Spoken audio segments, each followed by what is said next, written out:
Today topic is resonance frequency यानी अनुनाद आवृत्ति। ये आपका एलसीआर सीरीज सर्किट है। ये आपका आर है, एक्सएल है, एक्ससी है और ये आपका एसी सप्लाई है। आर मीन्स रेजिस्टेंस है, एक्सएल मीन्स जो इंडक्टिव रिएक्टेंस है, एक्ससी मीन्स जो होता है कैपेसिटिव रिएक्टेंस है। और इसका जो इम्पीडेंस का फार्मूला होता है ये जेड बराबर होता है root R square plus XL minus XC का होल स्क्वायर।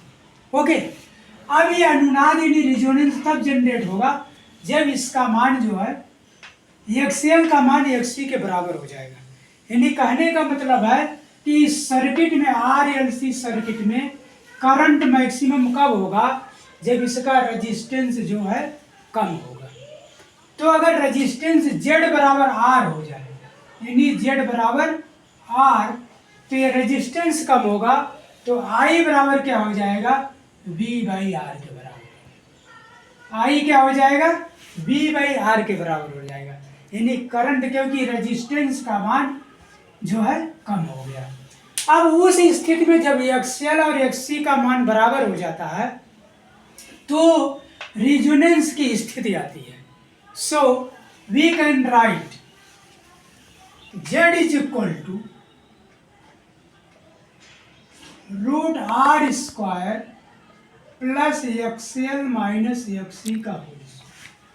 जैसा कि हम पहले भी बता चुके हैं, आर रेजिस्टेंस है, एक्सएल का इंडक्टिव रिएक्टेंस है और एक्ससी जो है कैपेसिटिव रिएक्टेंस है।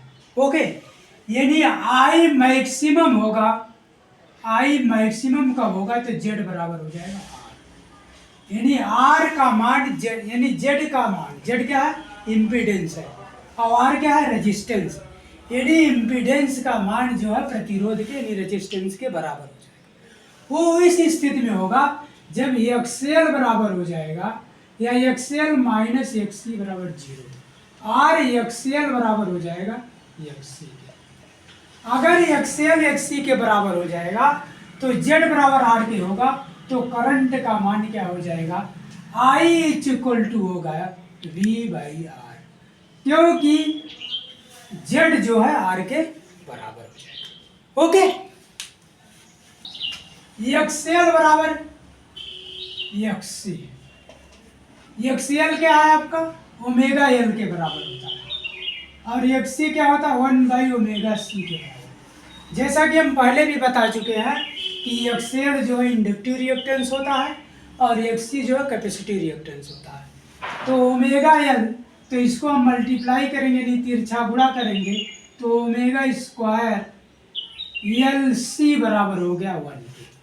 तो ओमेगा स्क्वायर बराबर क्या हो जाएगा 1 बाई एल सी के, या ओमेगा इज इक्वल टू हो गया 1 बाई रूट एल सी। और ओमेगा किसके बराबर होता है, हम जानते हैं कि W omega is equal to होता है 2 पाई एफ के। Okay, we know that omega is equal to 2 pi F, ये बराबर होता है। तो वी कैन राइट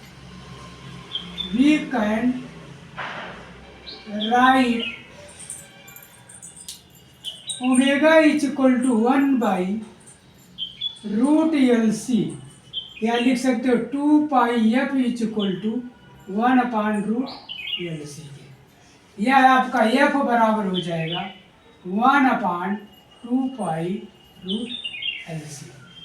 ये आपका जो है रेजोनेंस फ्रीक्वेंसी का फार्मूला है। This is the formula for resonance frequency. यानी एक्सएल एक्ससी के बराबर हो जाएगा तो ये आपका 2 pi F equal to 1 by root L C, तो एफ बराबर हो जाएगा 1 अपान 2 पाई रूट एल सी। ठीक है, तो ये आपका ये रेजोनेंस फ्रीक्वेंसी होता है।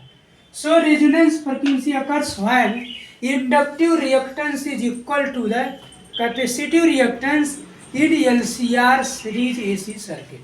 ओके, एफ बराबर हो गया 1 अपान 2 पाई रूट एल सी, यानी एल क्या है आपका इंडक्टेंस है, जिसको हिंदी में क्या बोलते हैं प्रेरक।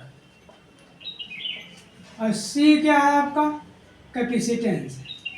कैपेसिटेंस इसको हिंदी में बोलते हैं आपका धारिता। क्या बोलते हैं? धारिता। ओके। तो रिजोनेंस फ्रीक्वेंसी जो है वो जो है इंडक्टेंस और कैपेसिटेंस पे डिपेंड करती है। It depends upon value of inductance and the value of capacitance. तो F is equal to 1/2 pi √LC। This is the resonance frequency. और ये उस केस में होता है जब एक्सएल का मान एक्ससी के बराबर हो जाए। Okay, thank you.